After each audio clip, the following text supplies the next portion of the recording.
सो hey guys, आज से हम फिर से ड्रैगन बॉल सीरीज को कंटिन्यू करने वाले हैं। लेकिन आपको एक चीज का ध्यान रखना है, क्योंकि आप लोगों ने इतनी ज्यादा डिमांड की है तभी मैं इस सीरीज को कंटिन्यू कर रहा हूँ। लेकिन भाई मुझे इस पे काफी अच्छा सपोर्ट चाहिए, जैसे आपने बरूटो सीरीज पे दिखाया था। क्योंकि पहले जब मैं ड्रैगन बॉल जी सीरीज को डाल रहा था तो ज्यादा लोगों से नहीं वॉच कर रहे थे और उस पर ऑडियंस रिटेंशन भी काफी ज्यादा कम आ रहा था। तो इसलिए मैं आपसे चाहता हूँ, प्लीज आज की वीडियो को दब के लाइक करना और जितने भी लोग देख रहे हैं सारे ही लाइक करना और वीडियो को बिना स्किप करे फुल वॉच करना, ताकि इस पे ऑडियंस रिटेंशन अच्छा है और लाइक्स भी अच्छा है, ताकि हमारी वीडियो और रिकमेंड हो और ज्यादा लोगों तक पहुंचे और वीडियो पे अच्छा रिस्पॉन्स आए। फिर मैं खुश हो गया भाई वीडियो को जल्दी जल्दी लेकर आऊंगा। इसलिए मैं आपके लिए इतनी मेहनत कर रहा हूँ ताकि आपके लिए ये सीरीज कंटिन्यू करूँ और इसे कंप्लीट करूँ और आगे और भी ज्यादा मजा आने वाला है। वैसे आज का जो पार्ट होगा उसमें आपको वैसे भी बहुत ज्यादा मजा आएगा, क्योंकि अब दोबारा से world martial art tournament start होने वाला है और इसमें काफी ज्यादा इंसेन फाइटर आने वाले हैं। तो गाइस, अगर आप चैनल पे न्यू हो तो प्लीज वीडियो को लाइक करके चैनल को सब्सक्राइब कर देना और वीडियो को बिना स्किप करे फुल वॉच करना, क्योंकि आज की वीडियो में आपको बहुत ज्यादा मजा आएगा। और एक बार मैं आपसे फिर से कह रहा हूँ, इस वीडियो को भाई दब के सपोर्ट दिखाना, सारे लाइक करना, सारे सब्सक्राइब करना, कमेंट भी करना, ताकि ये वीडियो काफी ज्यादा बूस्ट हो। बाकी देखते हैं आज की स्टोरी को। अब हम पिलॉफ को देखते हैं, जो कि ये सोच रहा होता है जब गोकू इसके सामने आएगा ये उसकी टेल पकड़ के उसे कमजोर कर देगा, जिसके बाद वो उससे सारी ड्रैगन बॉल लेकर शेनरॉन को समन कर लेगा और अपनी विश को पूरा कर लेगा। और शुभी उसे ये बता रहा होता है, हाँ आपने सही कहा, हम उसे पकड़ लेंगे और उसकी पूंछ दबा के उसकी सारी शक्तियों को खत्म कर देंगे। उसने हमें काफी ज्यादा परेशान किया है। फिर हम गोकू को देखते हैं, जो कि यहाँ पे ड्रैगन बॉल ढूंढ रहा होता है। नीचे उसे कहीं भी ड्रैगन बॉल नहीं दिख रही होती है। तभी उसकी नजर उस कार पे जाती है जो कि फॉर्चून टेलर ने उसे बताई थी। अब गोकू सीधा जंप करते हुए कार पे पहुंच जाता है और एक दूसरे को देखकर ये लोग काफी ज्यादा शॉक होते हैं। लेकिन गोकू को याद नहीं होता कि ये कौन है। हे, क्या मैं तुम्हें जानता हूँ? मुझे लगता है मैंने तुम्हें कहीं देखा है। तभी माई कार का ब्रेक लगाती है और गोकू नीचे गिर जाता है। फिर हम पिलॉफ और उसके साथी को देखते हैं, जो कि अब बाहर आ गए थे। इन लोगों का ये प्लान था, ये गोकू से फाइट करके उसकी पूंछ को पकड़ लेंगे, जिसके बाद ये उससे बाकी की 6 ड्रैगन बॉल निकलवा लेंगे। और पिलॉफ गोकू से ये कहता है, हे, अगर तुम्हें ये ड्रैगन बॉल चाहिए तो तुम्हें मेरे साथ फाइट करनी होगी, लेकिन हमारी एक शर्त है, अगर हम जीते तो तुम्हें अपनी सारी की सारी ड्रैगन बॉल हमें देनी होगी, और अगर हम हारे तो हम अपनी ड्रैगन बॉल तुम्हें दे देंगे। और गोकू उनसे कहता है, अच्छा ठीक है, मैं तुम्हारी बात मान गया हूँ, लेकिन तुम्हें ये कैसे पता लगा कि सारी ड्रैगन बॉल मेरे पास है? और पिलॉफ कहता है, क्योंकि मैं एक जीनियस हूँ और जीनियस को सारा कुछ पता होता है। और गोकू उसे रोस्ट करता हुआ कहता है, अबे बोने से जीनियस, तुझे कुछ भी नहीं पता, और जैसे मुझे पता है कि ये ड्रैगन बॉल भी तू हारने वाला है। और पिलॉफ और उसके साथी अपना आर्मर पहन के गोकू से फाइट करने के लिए तैयार हो गए थे और उनका सिर्फ एक ही प्लान था, गोकू को घेर कर उसकी टेल पकड़नी है ताकि वो उसकी सारी पावर एक बारी में खत्म कर सके। जिसके बाद गोकू आराम से वो सारी ड्रैगन बॉल इन्हें दे देगा, जैसे इनका वादा हुआ है। अब इन लोगों ने गोकू को घेर लिया था, जिसके बाद एक बंदा गोकू को पकड़ लेता है, वहीं दूसरा बंदा गोकू के कपड़े चलाकर पीछे देखता है तो यहाँ पे गोकू की टेल नहीं होती। उन्हें ऐसा लगता है जब इन्होंने आग लगाई तो शायद उसकी टेल भी जल गई। अब गोकू को इस बात पे गुस्सा आ रहा होता है, क्योंकि उसने इन कपड़ों को अभी सिलवाया था और इन लोगों ने उसे भी खराब कर दिया, तो गोकू इन्हें नहीं छोड़ने वाला। और जब इन लोगों को ये पता लगता है कि गोकू की टेल यहाँ पे नहीं है तो ये गोकू को कंट्रोल नहीं कर सकते, तो ये लोग यहाँ से भागने का डिसाइड करते हैं। लेकिन वही गोकू काफी ज्यादा गुस्से में था, लेकिन ये लोग यहाँ से भागने लगते हैं। गोकू उनका पीछा कर रहा होता है। ये लोग गोकू पे अटैक करने लगते हैं, लेकिन गोकू उनकी मिसाइल पकड़ के उनके ऊपर ही फेंक देता है, जिससे इन तीनों के आर्मर यहाँ पे ब्लास्ट हो जाते हैं। लेकिन इन लोगों की किस्मत अच्छी है, जो कि ये यहाँ पे बच जाते हैं। अब वादे के हिसाब से पिलॉफ को गोकू को वो ड्रैगन बॉल देनी पड़ती है और गोकू यहाँ पे शू के कपड़े भी उतरवा लेता है, जिसके बाद वो ड्रैगन बॉल लेकर यहाँ से निकल जाता है। इसके बाद गोकू काफी तेजी से फॉर्चून टेलर के पैलेस के पास जा रहा होता है और थोड़ी ही देर में वो वहाँ पर पहुँच जाता है। उसके दोस्त उसे देखकर काफी ज्यादा शौक होते हैं कि वो काफी जल्दी उस ड्रैगन बॉल को ले आया है। जिसके बाद वो उपा को लेकर उस जगह के लिए निकल जाता है जहाँ पे इसके डैड की डेथ हुई थी, ताकि ये ड्रैगन शेनरॉन को बुलाकर उसके डैड को दोबारा से जिंदा कर सके। वहीं गोकू के दोस्त काफी ज्यादा हैरान हो रहे होते हैं कि गोकू काफी ज्यादा स्ट्रॉन्ग बन चुका है, लेकिन इन लोगों को वो मौका देखने को नहीं मिलेगा कि कैसे गोकू ड्रैगन शेनरॉन को समन करेगा और कैसे उपा के डैड जिंदा होंगे। वहीं फॉर्चून टेलर ये बता रही होती है, गोकू सच में काफी ज्यादा स्ट्रॉन्ग है, मुझे लगता है कि वो आगे चलकर पूरी दुनिया को बचाएगा। और ये लोग पूछ रहे होते हैं, तुम्हें ऐसा क्यों लगता है कि गोकू आगे जाके पूरी दुनिया को बचाएगा? बस मुझे ऐसा लग रहा है। और ये लोग ये सुनकर काफी ज्यादा हैरान होते हैं। वहीं गोकू काफी तेजी से उस जगह की तरफ जा रहा होता है। अब यामचा मास्टर ऋषि के पास जाके वो चीज पूछने लगता है जो कि ये काफी टाइम से पूछना चाहता है, हे मास्टर ऋषि, क्या आप मुझे ट्रेनिंग दे सकते हो? लेकिन ये बुड्ढा साफ ही उसे मना कर देता है, नहीं मैं तुम्हें ट्रेनिंग नहीं दूंगा, तुम मेरे हिसाब से काफी ज्यादा स्ट्रॉन्ग हो, तुम्हें खुद ही ट्रेनिंग करनी चाहिए। और यामचा बार बार उससे रिक्वेस्ट कर रहा होता है, लेकिन ये बार बार उसे मना कर रहा होता है। वहीं बुल्मा ये सारा कुछ सुन रही होती है, जिसके बाद उसका दिमाग गर्म होता है और वो उस बुड्ढे से जाके कहती है, हे ठरकी बुड्ढे, तुम्हारा हर बार दिमाग उल्टी जगह चलता है, और जब यामचा तुमसे ट्रेनिंग के लिए पूछ रहा है तुम उसे मना कर रहे हो। तुम्हें इसे ट्रेनिंग देनी होगी, और अगर तुम इसे ट्रेनिंग दोगे तो हो सकता है मैं बार बार तुमसे मिलने आऊँ। और ऐसा तभी हो सकता है कि मैं तुम्हारे साथ डेट पे चली जाऊं। अब भाई ये बुड्ढा यही तो सुनना चाहता था, जिसके बाद वो यामचा से कहता है, हाँ भाई गबरू जवान, कब से ट्रेनिंग शुरू करें। अब भाई ये सुनकर सारे लोग शौक होते हैं, क्योंकि ये बुड्ढा यही चाहता था। और यहाँ पे गोकू और ऊपा मस्ती करते हुए कोरियन टावर के पास पहुंच गए थे। अब गोकू देरी ना करते हुए जल्दी से सारी ड्रैगन बॉल को बाहर निकालता है और वो शेनरॉन को यहाँ पे समन करने लगता है। अब ये सारी ड्रैगन बॉल यहाँ पे ग्लो करने लगती हैं और आसमान में काले बादल छा जाते हैं। चारों तरफ बिजली कड़क रही थी। ऊपा को ये देखकर काफी ज्यादा डर लगता है, तो वो एक पेड़ के पीछे जाके छुप जाता है। अब यहाँ पर ड्रैगन शेनरॉन आ गया था। गोकू ऊपा को बुलाता है ताकि वो अपनी विश मांग सके, लेकिन वो इसे देखकर काफी ज्यादा डर रहा होता है। गोकू कहता है, अगर तुम्हें डर लग रहा है तो कोई नहीं, मैं तुम्हारे बदले विश मांग लेता हूँ। लेकिन तभी ऊपा अब सामने आ जाता है और वो शेनरॉन से ये कहता है, मैं चाहता हूँ कि मेरे डैड वापस आ जाएं, उन्हें मशीनरी टाउन ने मार दिया था। अब शेनरॉन उसकी विश सुनकर उसकी विश को पूरा करता है। हम देखते हैं ऊपा की डैड की जहाँ पे ग्रेव होती है उसमें हिलचल होने लगती है और थोड़ी ही देर में उसके डैड अब बाहर आ गए थे। ये देखकर ऊपा काफी ज्यादा इमोशनल होता है और अपने डैड के पास चला जाता है। वही शेनरॉन गोकू से ये कहता है, मैंने तुम्हारी विश को पूरा कर दिया है और वादे के हिसाब से ये सारी ड्रैगन बॉल अब बिखर जाएंगी। और ऐसा ही होता है, सारी ड्रैगन बॉल अब बिखरने लगती हैं। लेकिन गोकू मौका देखते ही 4 स्टार ड्रैगन बॉल को पकड़ लेता है। अब ऊपा गोकू से ये पूछने लगता है, ही तुमने ऐसा क्यों किया? गोकू अब उसे ये बताने लगता है, दरअसल ये सारी ड्रैगन बॉल अब इधर उधर बिखर जाएंगी, जिन्हें ढूंढना बहुत ज्यादा मुश्किल होता है। और ये 4 स्टार ड्रैगन बॉल ये मेरी ग्रैंडपा की है, इसलिए मैंने इसे पकड़ लिया। और गोकू उसे वो दिखाता भी है। अभी ये पत्थर है, लेकिन 1 साल होने के बाद ये 4 स्टार ड्रैगन बॉल बन जाएगा। जिसके बाद गोकू अब इस ड्रैगन बॉल को रख लेता है और फ्लाइंग निम्बस पे बैठकर यहाँ से निकल जाता है। और वो मस्ती करता हुआ फॉर्चून टेलर के पास पहुँच जाता है। यहाँ पे आने के बाद गोकू सबको ये बताता है, हे मैंने ऊपा के डैड को जिंदा कर दिया है और मैंने ड्रैगन शेनरॉन को समन भी किया था।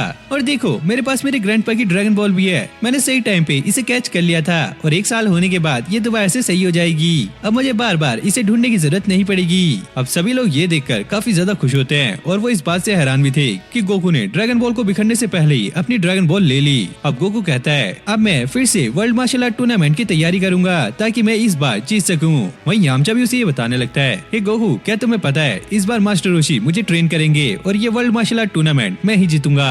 वहीं मास्टर रोशी ये कहते हैं, सुनो गोकू मैं यामचा को तो ट्रेनिंग दूंगा, लेकिन मैं तुम्हें इस बार ट्रेनिंग नहीं दूंगा। अब ये सुनकर सभी लोग हैरान होते हैं। गोकू इस पे पूछता है, लेकिन ऐसा क्यों? और वो ये कहने लगता है, तुम पहले से काफी ज्यादा ताकतवर हो चुके हो और पहले ही मैंने तुम्हें काफी ज्यादा ट्रेनिंग दे दी है। मुझे ऐसा लगता है कि तुम मुझसे भी ज्यादा ताकतवर हो, तो मैं तुम्हें ट्रेनिंग नहीं दे सकता। तुम्हें अपने आप को खुद से ही ट्रेन करना होगा और तुम्हें एक काम करना चाहिए, तुम्हें पूरी दुनिया घूमनी चाहिए ताकि तुम इधर उधर जाके एक्सपीरियंस ले सको और नए नए मूव सीख सको।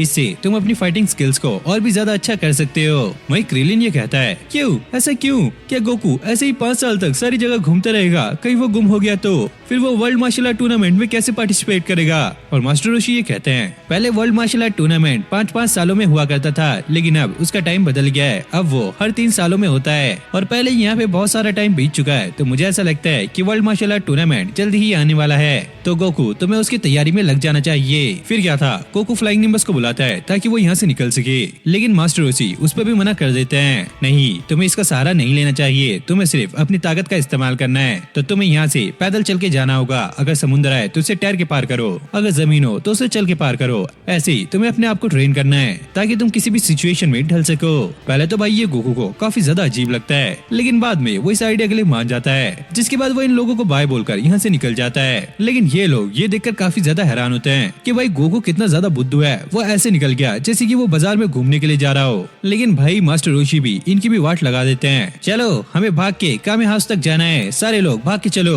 अब सभी लोग यहाँ से भाग के कामे हाउस की तरफ जाने लगते हैं, लेकिन बुलमा और पुआर धीरे धीरे भाग रहे होते हैं और वो उन्हें रुकाते भी हैं। अरे हमारी क्यों ट्रेनिंग करा रहे हो, हम फाइटर नहीं है। अब हम एक गांव को देखते हैं जहाँ के सभी लोग कुछ फल फ्रूट खट्टा कर रहे होते हैं, जैसे कि ये कोई पार्टी करने वाले हो, लेकिन ये काफी ज्यादा उदास थे।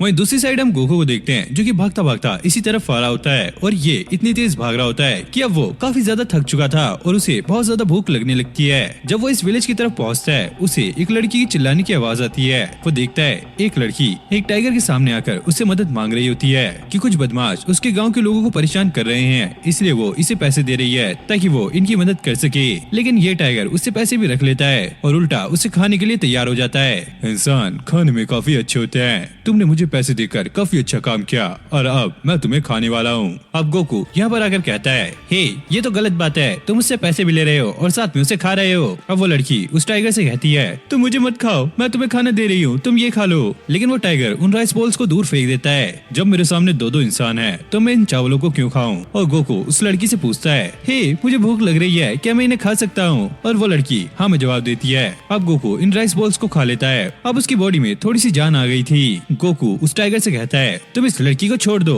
तुमने इसके पैसे ले लिए हैं, तुम इसकी मदद नहीं कर रहे हो। टाइगर कहता है, मैं तुम्हें भी खाने वाला हूँ, तुम ज्यादा खुश मत हो। लेकिन भाई गोकू उसकी बैंड बजाने लगता है और मार पीट कर उसकी हालत काफी ज्यादा बुरी कर देता है। जिसके बाद वो उस लड़की से और भी खाना मांगने लगता है। लेकिन ये लड़की कहती है, मेरे पास और खाना नहीं है, लेकिन तुम हमारे विलेज चलो, मैं तुम्हें वहाँ पे और भी खाना खिला सकती हूँ, और अगर तुम उन गुंडों से हमें बचा लोगे तो मैं तुम्हें जितना चाहे उतना खाना दे सकती हूँ। अब गोकू उसकी बात मान जाता है और ये लोग विलेज की तरफ निकल जाते हैं। वही हम विलेज के लोगों को देखते हैं जो कि अभी भी खाने को इकट्ठा कर रहे होते हैं। तभी एक बंदा कहता है, मेरी बेटी किसी से मदद लेने के लिए गई है, अगर वो मदद ले आई तो शायद हम इन गुंडों से बच जाएंगे। तभी कुछ बच्चे चिल्लाने लगते हैं, देखो वो लोग आ गए। सभी लोग देखते हैं आखिरकार कौन आया है और फिर उन्हें पता लगता है कि यहाँ पे वो गुंडे आ चुके हैं जो कि इन्हें परेशान करते हैं। ये लोग यहाँ पे खाना छुपाने की ट्राई करते हैं, लेकिन ये बहुत ज्यादा लेट हो चुके हैं। वही हम गोकू और उस लड़की को देखते हैं। ये लड़की ये बताने लगती है, मेरे पैदा होने से पहले ही वो लोग हमारे विलेज को काफी ज्यादा परेशान करते हैं और अभी तक वो परेशान कर रहे हैं। अगर तुमने हमारी मदद की तो हम तुम्हें बहुत सारे पैसे और बहुत सारा खाना देंगे। गोकू कहता है, अरे नहीं, मैं यहाँ पे पैसों के लिए नहीं आया हूँ, बस मुझे थोड़ा सा खाना चाहिए और बाकी ये मेरी ट्रेनिंग का हिस्सा होगा तो मैं तुम्हारी मदद जरूर करूंगा। फिर हम दोबारा से विलेज का सीन देखते हैं जब इन गुंडों ने इन लोगों को परेशान करना शुरू कर दिया था और अब वो इनका खाना भी खा रहे होते हैं और ये आराम से खानों को ठूस फूस के इन लोगों की हाजिरी लगाने लगते हैं। जल्दी जल्दी सामने आ जाओ, जो लोग यहाँ पे नहीं आए हम उन लोगों को मार डालेंगे। वही हम गोकू और उस लड़की को देखते हैं जो कि विलेज में पहुंच चुके हैं, लेकिन वो चुपके ये सारा कुछ देख रहे होते हैं। अब सभी लोग अपनी हाजिरी लगाने के लिए यहाँ पे इकट्ठा होने लगते हैं। ये लड़की अब गोकू को यहाँ पे ले आई थी, जिसके बाद वो सभी को ये बताने लगती है, देखो इसका नाम गोकू है और ये हमारी मदद करने के लिए आया है। अब वो लोग यहाँ पे हाजिरी लगाने लगते हैं, जिसके बाद वो एक न्यू बॉर्न बेबी को देखते हैं और उसे हाजिरी लगाने के लिए कहते हैं। लेकिन उसकी माँ ये कहती है, ये कैसे बोल पाएगा, ये अभी अभी पैदा हुआ है, ये हाजिरी नहीं लगा सकता। तभी गोकू सामने आकर कहता है, ओए बदमाशो, ये तुम्हारी क्या हरकतें हैं, तुम लोगों को क्यों परेशान कर रहे हो? और वो लोग गोकू से उसका नाम पूछने लगते हैं। गोकू उन्हें अपना नाम सन गोकू बताता है और जब ये लोग उसका नाम चेक करते हैं तो उन्हें ये कहीं भी नहीं मिलता। गोकू उनसे कहता है, तुम दोनों ढक्कन हो, तुम्हें मेरा नाम कहीं भी नहीं मिलेगा क्योंकि मैं इस विलेज का नहीं हूँ, लेकिन मैं तुम्हारी बैंड बजा के रहूंगा। जिसके बाद गोकू इन लोगों को काफी बुरी तरीके से मारने लगता है और इनकी हालत बहुत ज्यादा खराब कर देता है। लेकिन यहाँ पे इन लोगों के पास एक ऐसी बोतल थी जिससे ये किसी को भी कैद कर सकते हैं और ये लोग ऐसे ही करते हैं, ये गोकू को इसके अंदर कैद कर लेते हैं और अगर ये इसके अंदर गिरा तो ये पानी बन जाएगा। लेकिन गोकू अपना दिमाग लगा के अपने एक्सटेंड पावर पोल को अंदर ही बड़ा कर देता है, जिससे वो नीचे गिरने से बच जाता है। अब ये लोग फिर से विलेज के लोगों को परेशान करने लगते हैं। वो लोग यहाँ पे लड़कियों को नचा रहे होते हैं, औरतों से खाना बनवा रहे होते हैं और आदमियों से उठक बैठक करा रहे होते हैं, मतलब कि फुल परेशान कर रखा होता है। वही हम अंदर गोकू को देखते हैं जो कि यहाँ से बाहर निकलने की ट्राई कर रहा होता है। कभी वो यहाँ पे कामेहामेहा वेव का इस्तेमाल करता है, लेकिन इससे भी कुछ नहीं होता। जिसके बाद उसे यहाँ पे सुसु लग जाता है तो वो अंदर ही यहाँ पे सुसु कर देता है और ये बोतल तभी खुल सकती है जब बाहर से कोई इसका ढक्कन खोले। अब इन लोगों को ऐसा लगता है कि गोकू अब पानी बन चुका होगा, इसलिए वो पानी पीने के लिए यहाँ पे बोतल को ओपन करते हैं। लेकिन गोकू मौका देखते ही यहाँ से बाहर निकल जाता है। ये लोग ये देखकर काफी ज्यादा डर जाते हैं। अब गोकू उनसे बोतल छीन के उन्हें अंदर डालने लगता है, जिससे ये लोग काफी ज्यादा डर जाते हैं और गोकू से माफी मांगने लगते हैं। लेकिन गोकू फिर भी उन्हें बोतल के अंदर डाल देता है। वो लोग अंदर से चिल्ला रहे होते हैं, प्लीज हमें बाहर निकालो, अंदर किसी ने सुसु किया हुआ है, हम अंदर नहीं रह सकते, हम मारे जाएंगे, तुम जो चाहोगी हम वो करेंगे। और गोकू उनसे कहता है, तुम्हें पहले प्रॉमिस करना होगा कि तुम लोगों को परेशान नहीं करोगे और तुम्हें इन लोगों की मदद करनी होगी। जिसपे ये लोग मान जाते हैं और गोकू उन्हें रिलीज कर देता है। फिर हम देखते हैं इस विलेज में बारिश होने लगती है और ये लोग फिर से अपनी खेती करने लगते हैं और ये लोग इनकी मदद कर रहे होते हैं और ये विलेज अब दोबारा से ठीक हो चुका है और गोकू इन्हें बाय बोलकर आगे की तरफ निकल जाता है। ऐसी गोकू को काफी टाइम बीत जाता है। फिर हम गोकू के साथियों को एयरप्लेन में देखते हैं जो कि वर्ल्ड मार्शल आर्ट टूर्नामेंट के लिए जा रहे हैं। वहीं हम यामचा और बुल्मा को देखते हैं क्योंकि इनका ब्रेकअप हो चुका है तो ये निब्बा निब्बी अब साइड में बैठे हैं। वहीं मास्टर रोशी इस चीज के लिए परेशान हो रहे होते हैं, अरे मुझे जल्दी नीचे उतारो, मुझे खूबसूरत लड़कियां देखनी है, अगर तुम ऐसा नहीं कर सकते तो प्लीज मुझे कोई धक्का दे दो। अब हम गोकू को देखते हैं जो कि समुद्र में तैरता हुआ एक आइलैंड पे पहुंच जाता है जो कि पाई आइलैंड है और यहीं पे वर्ल्ड मार्शल आर्ट टूर्नामेंट होने वाला है। इसे यहाँ पे काफी ज्यादा भूख लग रही थी तो ये कुछ खाने के लिए रुक जाता है, लेकिन कुछ टाइगर्स ने इसके सारे कपड़े फाड़ दिए थे। वहीं मास्टर रोशी और बाकी सबको देखते हैं जो कि आइलैंड पे पहुंच चुके हैं और अब ये वर्ल्ड मार्शल आर्ट टूर्नामेंट की तरफ निकल जाते हैं। अब ये लोग इस जगह पे आके काफी ज्यादा खुश होते हैं और इनकी यादें दोबारा से ताजा हो जाती हैं। जिसके बाद ये टूर्नामेंट के लिए अपना नाम रजिस्टर कराने के लिए चले जाते हैं। मास्टर रोशी इस बंदे से ये पूछते हैं, क्या तुम बता सकते हो कि यहाँ पे कोई गोकू नाम का लड़का है क्या? गोकू? अच्छा वही जो कि लास्ट टाइम जीतने वाला था। नहीं, ऐसा तो कोई भी यहाँ पे नहीं आया। अब ये लोग टेंशन लेने लगते हैं, पता नहीं गोकू कहाँ पर आ गया। मास्टर रोशी ये कहते हैं, मुझे लगता है कि वो कहीं रह नहीं गया है, वो भुलक्कड़ है, वो शायद भूल गया होगा। वहीं हम गोकू को देखते हैं जो कि टार्जन वाले कपड़े पहन के काफी तेजी से वहाँ की तरफ जा रहा होता है और यहाँ पे गोकू के दोस्त उसका वेट कर रहे होते हैं कि गोकू आखिर कब आएगा। अब मास्टर रोशी अपना नाम जैकी चैन से रजिस्टर कराने के लिए चले जाते हैं जैसे कि उन्होंने पिछली बार किया था। तभी हम यहाँ पे दो बंदों को देखते हैं जिसमें से एक बूढ़ा आदमी होता है और ये मास्टर रोशी का दोस्त है। लेकिन इन दोनों में अब ज्यादा खास नहीं बनती क्योंकि दोनों ही बुड्ढे हैं और दोनों ही ठरकी हैं। अब यहाँ पे नाम रजिस्टर करने का टाइम काफी तेजी से निकल रहा था लेकिन गोकू अभी तक नहीं आया था।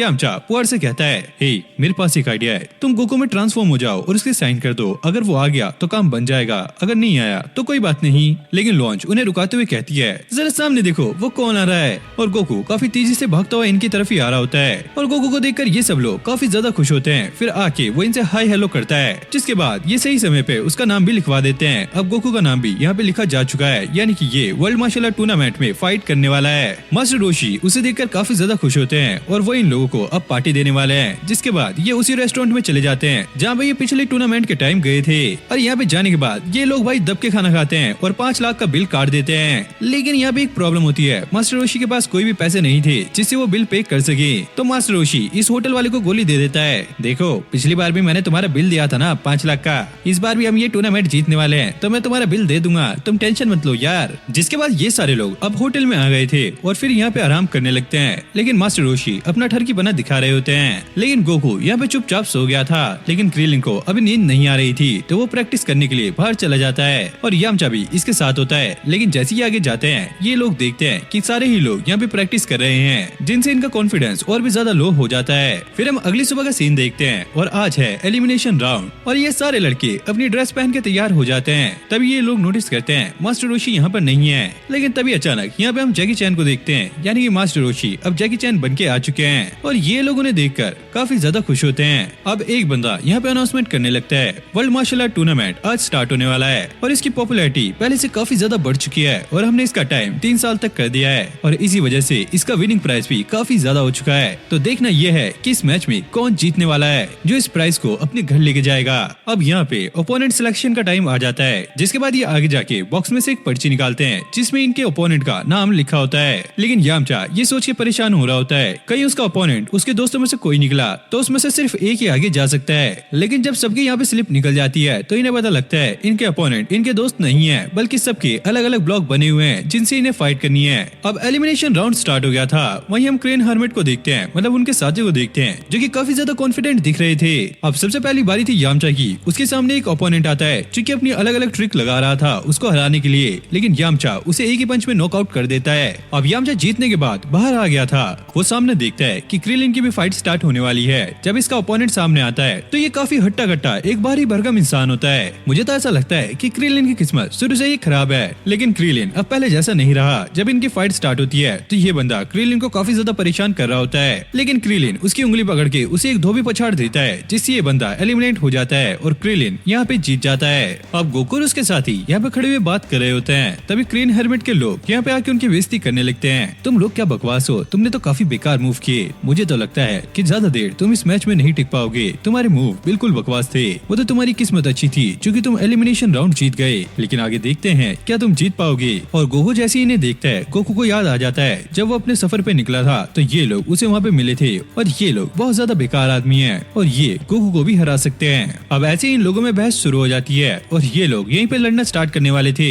लेकिन तभी जैकी चैन आकर उन लोगों को समझाने लगते हैं ऐसे लड़के कोई भी फायदा नहीं है, वैसे भी तुम्हारा रिंग में आमना सामना कभी न कभी तो होगा ही। जिसके बाद ये लोग अब शांत हो गए थे। फिर हम बुलमा और लॉन्च को देखते हैं जो कि आराम से बाहर बैठे होते हैं। तभी क्रेन हर्मिट का मास्टर यहाँ पे आता है और वो इनसे कहने लगता है, ओए कुड़ियो, मास्टर रोशी कहाँ पर है? और ये जवाब देती है, हमें क्या पता, तुम जाके खुद देख लो। ओह तो ये बात है, वैसे मास्टर रोशी के पास दो गर्लफ्रेंड है और उनके राइवल के पास एक भी नहीं, ये तो गलत बात है। अब ये सुनकर दोनों लड़कियां काफी ज्यादा भड़क जाती हैं और लॉन्च उस पर फायरिंग करने लगती है। लेकिन भाई ये बुड्ढा भी कहाँ गम था, वो सारी गोलियों को पकड़ लेता है और कहता है, अगर मास्टर रोशी आए तो उससे ये कह देना उसके स्टूडेंट अब जान से हाथ धोने वाले हैं, क्योंकि मेरे स्टूडेंट उनकी काफी ज्यादा बुरी हालत करेंगे और शायद वो चलने के लायक भी ना बचे, तो हो सके उन्हें लास्ट बार देख लेना। फिर हम दोबारा से अंदर का सीन देखते हैं। यहाँ पे एक और मैच स्टार्ट होने वाला था और अब ग्रीन हर्मिट का एक स्टूडेंट फाइट करने के लिए आ गया था और इसका अपोनेंट एक सूमो था। सभी लोग ये देखकर काफी ज्यादा हैरान हो रहे होते हैं, आखिरकार इनकी फाइट कैसी चलेगी, ये बंदा सूमो के सामने नहीं टिक पाएगा।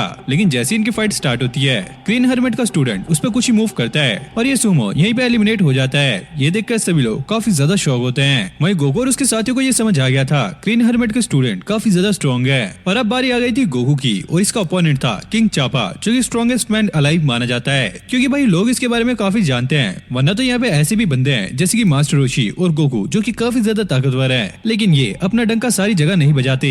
हम गोकू के साथियों को देखते हैं जो कि काफी ज्यादा डर रहे होते हैं, क्योंकि गोकू एलिमिनेशन राउंड में ही एक काफी खतरनाक बंदे से फाइट करने वाला है। पता नहीं गोकू के साथ क्या होगा। अब इनकी फाइट स्टार्ट हो गई थी। किंग चापा गोकू से ये कहता है, गोकू मुझे ऐसा लगता है कि तुम काफी ज्यादा डरे हुए हो, तुम यहाँ पे क्विट कर सकते हो, मैं तुम्हें कुछ नहीं कहूंगा। अरे नहीं, तुम मेरी टेंशन मत लो, तुम फाइट पे फोकस करो। तभी गोकू उसके मुंह पर एक जोरदार अटैक करता है, जिससे ये किंग चापा पूरा ही हिल जाता है। और अब इसे समझ आ गया था कि गोकू कोई आम बच्चा नहीं है, इसे हराने के लिए इसे काफी ज्यादा मेहनत करनी होगी। और किंग चापा अब सीरियस मोड में आ गया था, जिसके बाद किंग चापा गोकू पे अटैक करने के लिए आगे बढ़ता है। गोकू भी आगे बढ़ता है। जैसे ही वो उस पर अटैक करता है, गोकू उसके अटैक को डॉज कर लेता है और वो उस पर पंच करने वाला था, लेकिन किंग चापा उसके पंच को पकड़ लेता है। वहीं गोकू इसी चीज का फायदा उठाकर उसके लगातार लात मार रहा होता है, जिससे किंग चापा अब पीछे हो गया था। वहीं गोकू के दोस्तों को भी ये कॉन्फिडेंस आ गया था कि शायद गोकू इस मैच को जीत सकता है। अब किंग चापा काफी ज्यादा सीरियस हो गया था और वो एक अलग सा पोज लेता है। जैकी चैन यामचा को ये बता रहे होते हैं, ये टेक्निक 800 टेक्निक है, जो कि वुल्फैंग फीस्ट जैसी है, लेकिन उससे काफी ज्यादा एडवांस है। अगर ये अटैक गोकू को लगा तो शायद वो हार जाएगा। जिसके बाद किंग चापा गोकू पे अटैक करने लगता है और वो इस टेक्निक का इस्तेमाल कर रहा था, जिससे उसके हाथ 8, 9, 10 ऐसे लग रहे थे। लेकिन असल में ये अपने हाथ को इतनी ज्यादा तेज मूव कर रहा था, जिस वजह से ये इल्यूजन क्रिएट हो रहा था। लेकिन यहाँ पे एक ट्विस्ट था कि गोकू इस टेक्निक को पहले यूज कर चुका है, वो भी काफी ज्यादा एडवांस, तो इसे इसके बारे में काफी अच्छे से पता होता है। तो गोकू इसके सारे अटैक से काफी आसानी से डॉज कर लेता है और एक किक मारकर इसे ढेर कर देता है। अब गोकू को ये समझ आ गया था, जिस टाइम ये बंदा अपनी टेक्निक का इस्तेमाल करता है तो कौन से फेज में ये काफी ज्यादा वीक होता है, उस टाइम गोकू इसे हरा सकता है। जिसके बाद किंग चापा दोबारा से उस पर अटैक करने लगता है। गोकू उसके सारे अटैक को डॉज करता है, जिसके बाद वो एक काफी लंबी जंप लेता है। सभी लोग ये देख के काफी ज्यादा हैरान होते हैं कि गोकू रिंग में नहीं है। तभी उनकी नजर ऊपर जाती है जहाँ पे गोकू होता है। अब जैकी चैन को ऐसा लग रहा होता है गोकू जैसे नीचे आएगा, किंग चापा उसे पंच मार के रिंग से बाहर कर देगा और गोकू यहाँ पे हार जाएगा। लेकिन ये उनकी काफी बड़ी भूल थी। जैसे गोकू नीचे आता है, किंग चापा उस पर अटैक करने वाला था, लेकिन गोकू यहाँ पे ब्रीथिंग का इस्तेमाल करता है, जिससे किंग चापा उस पर अटैक नहीं कर पाता और गोकू ऊपर जाके दोबारा से उस पर अटैक कर देता है, जिससे किंग चापा रिंग से बाहर होता है और गोकू इस मैच को जीत जाता है। जैकी चैन ये सोचकर काफी ज्यादा डर रहा होता है, अरे गोकू काफी ज्यादा स्ट्रॉन्ग हो चुका है, कहीं ये इतना ज्यादा स्ट्रॉन्ग तो नहीं हो गया कि मुझे भी हरा दे। और जैकी चैन इसी सोच में पड़े हुए थे, लेकिन तभी हम देखते हैं उनकी बारी आ चुकी है। क्रिलिन उन्हें जगाता है, हे आपकी बारी आ गई है, जाओ रिंग में जाओ। अब वो रिंग में आ गए थे, लेकिन अभी भी वो ये सोच रहे होते हैं। अब यहाँ पे उनका ओपोनेंट भी आ गया था, जो कि काला भेड़िया था। अब वो उन पर अटैक करने वाला था, लेकिन अभी भी वो सोच में पड़े हुए थे। और जैसे वो उन पर अटैक करता है, उन्हें ये गोकू लगने लगता है और वो हड़बड़ी में इस पर अटैक कर देते हैं, जिससे इसकी हालत काफी ज्यादा खराब हो जाती है। और फिर इन्हें पता लगता है ये गोकू नहीं कोई और था। फिर ये चैन की सांस लेते हैं। वही गोकू और उसके साथी अब ये सोच रहे होते हैं कि इस बार काफी खतरनाक फाइटर आए हैं और सबका फाइटिंग स्टाइल काफी ज्यादा अलग है और ये लोग पहले से काफी ज्यादा स्ट्रॉन्ग हो चुके हैं। अब यहाँ पे एलिमिनेशन राउंड खत्म होता है और ये लोग अब थोड़ा सा रेस्ट कर सकते हैं। वही हम बाहर इनके साथियों को देखते हैं, यानी कि लॉन्च और बुल्मा को। लॉन्च यहाँ पे शूटिंग कर रही होती है, वहीं बुल्मा गोकू के लिए काफी ज्यादा परेशान होती है। फिर हम गोकू को देखते हैं जो कि एक रेस्टोरेंट में बैठ के खाने को ठूस रहा होता है और यहाँ पर बहुत सारे फाइटर होते हैं और यहाँ पे क्रिलिन के दोस्त भी थे जो कि पिछली बार आए थे, यानी कि ऑरेंज टेंपल वाले। वहीं हम ग्रीन हर्मिट वालों को देखते हैं जो कि खाने को फालतू बताकर वहाँ के कुक को काफी ज्यादा मार रहे होते हैं। यामचा उन्हें रुकाने के लिए जाता है, जिसके बाद इन दोनों में फाइट होने वाली थी, लेकिन जैकी चैन उन्हें रुका लेता है और अभी भी कुछ लोग बचे हैं जो कि एलिमिनेशन राउंड में फाइट करने वाले हैं। फिर हम फिट गाय को देखते हैं जो कि ग्रीन हर्मिट के एक स्टूडेंट से यहाँ पे पिट चुका है और इस बार वो एलिमिनेशन राउंड में हार चुका है। ये देखकर गोकू को काफी ज्यादा गुस्सा आता है और वो उस बंदे से लड़ने के लिए तैयार हो गया था, लेकिन जैकी चैन उसे यहाँ पे रुका लेते हैं और वो जैसे तैसे करके गोकू को का गुस्सा ठंडा करते हैं। फिर हम बाहर की साइड देखते हैं, ये सारे लोग आ गए थे। अब यहाँ पे अगला राउंड स्टार्ट होने वाला था। ये लोग मास्टर रोशी की बात कर रहे होते हैं, तभी मास्टर रोशी अपने असली रूप में यहाँ पर आ गए थे और ये लोग अगले राउंड के लिए आगे जाने लगते हैं। अब हम देखते हैं सभी लोग यहाँ पे मैच देखने के लिए तैयार हो गए थे। वही लॉन्च, पुलमा, पुआर और ओलोंग सारे ये देख रहे होते हैं। पता नहीं मास्टर रोशी कहाँ पर गए। जब भी मैच स्टार्ट होता है वो यहाँ पे नहीं दिखते। बुलमा कहती है जरूर वो ठरकी बुड्ढा लड़कियों को ताक रहा होगा। ओलोंग जाओ तुम उन्हें देख कर आओ। वही हम जैकी चैन को देखते हैं जो कि असल में मास्टर रोशी हैं और वो वेटिंग रूम में वेट कर रहे होते हैं। और यहाँ पे यामचा और क्रिलिन भी थे। क्रिलिन यामचा से ये कहता है अरे मुझे तो ये सोच कर डर लग रहा है अगर हम एक दूसरे के आमने सामने है तो हम दोनों में से कौन जीतेगा। यामचा कहता है अरे टेंशन मत लो, तुम मुझे हरा के खुद जीत जाना। तभी ग्रीन हर्मेट का एक स्टूडेंट यानी कि मास्टर शिन का एक स्टूडेंट यहाँ पे आता है। वाओ तुम लोगों के सपने काफी अच्छे हैं लेकिन इन्हें जल्दी ही मैं तोड़ने वाला हूँ। एक बार तुम मेरे सामने आ गए फिर तुम आगे कोई भी फाइट नहीं कर पाओगे। अब यामचा और इसमें दोबारा से बहस शुरू हो जाती है। जैकी चैन दूर से खड़े हुए ये देख रहे होते हैं। अरे यार इनका तो रोज रोज का हो गया, छोड़ो अब मैं नहीं छुड़वाता इनको। अब सभी लोग यहाँ पे इकट्ठा हो गए थे क्योंकि फाइनल राउंड के लिए अब यहाँ पे सिलेक्शन होने वाला है और यहाँ पर एक चार्ट बनाया होता है जिसके बाद सभी को यहाँ पे एक पर्ची चुनने के लिए कहा जाता है। अब सबसे पहले जैकी चैन यहाँ पे एक पर्ची को निकालते हैं। उनका नंबर आता है 4 यानी कि वो सेकंड राउंड में अपने ओपोनेंट के साथ फाइट करेंगे। जिसके बाद बारी थी यामचा की। यामचा का नंबर आता है 1, वो पहले ही राउंड में अपने ओपोनेंट के साथ फाइट करेगा। वही ग्रीन हर्मेट का स्टूडेंट अपनी पावर का इस्तेमाल करता है जिससे वो सारी पर्चियों को इधर उधर बदल देता है और अपने अकॉर्डिंग सेट कर देता है। अब जैकी चैन की फाइट होने वाली है इस भेड़िए के साथ जो कि काफी ज्यादा गुस्सा हो रहा होता है। वही ग्रीन हर्मेट के स्टूडेंट की फाइट अब यामचा के साथ होने वाली है क्योंकि इन लोगों की बिल्कुल भी नहीं बन रही है इसलिए ये यामचा से फाइट करेगा। और अब क्रिलिन की बारी आती है। हमें पता लगता है ये तीसरे राउंड में फाइट करेगा और इसका अपोनेंट है चियात्सु यानी कि वो छोटा सा बच्चा। और गोकू को मिलता है नंबर 8 यानी कि ये सबसे आखिरी में फाइट करने वाला है। अब ये बंदा सबको ये बताने लगता है पहले राउंड में फाइट करने वाले हैं यामचा और टेन शिहान यानी कि टीएन और सेकंड फाइट होगी मैन वुल्फ और जैकी चैन की बीच, थर्ड चियात्सु और क्रिलिन और इसके बाद पैम्पुट वर्सेस गोकू। और अनाउंसर उन्हें ये कह के चला जाता है जैसे जैसे आपका नाम लिया जाएगा आपको फाइट करने के लिए रिंग में आना होगा। अब बाहर सभी लोग काफी ज्यादा पागल हो रहे थे क्योंकि अब वो ज्यादा वेट नहीं कर सकते। तभी अनाउंसर ये अनाउंस करता है क्या आप लोग तैयार हो आज का मैच स्टार्ट करने के लिए। तो पहले राउंड में फाइट करने वाले हैं यामचा और टीएन। ये सुनकर भाई सभी लोग काफी ज्यादा पागल हो जाते हैं और उनकी एक्साइटमेंट नेक्स्ट लेवल होती है। ये दोनों ही फाइटर काफी ज्यादा स्ट्रॉन्ग है और दोनों के ही मास्टर एक दूसरे के राइवल हैं यानी कि उनके स्टूडेंट आज एक दूसरे से फाइट करने वाले हैं। अब फिर से ऑडियंस पागल होने लगती है। अनाउंसर उनको शांत कराता है जिसके बाद इन दोनों की फाइट स्टार्ट हो गई थी। यामचा अपने वुल्फैंग फिस्ट के पोज में बिल्कुल तैयार खड़ा होता है और टीएन उसके सामने खड़ा था। क्रिलिन गोकू से ये कहता है गोकू मुझे तो ऐसा लग रहा है यामचा काफी ज्यादा ताकतवर हो चुका है, ये टीएन को काफी आराम से हरा देगा।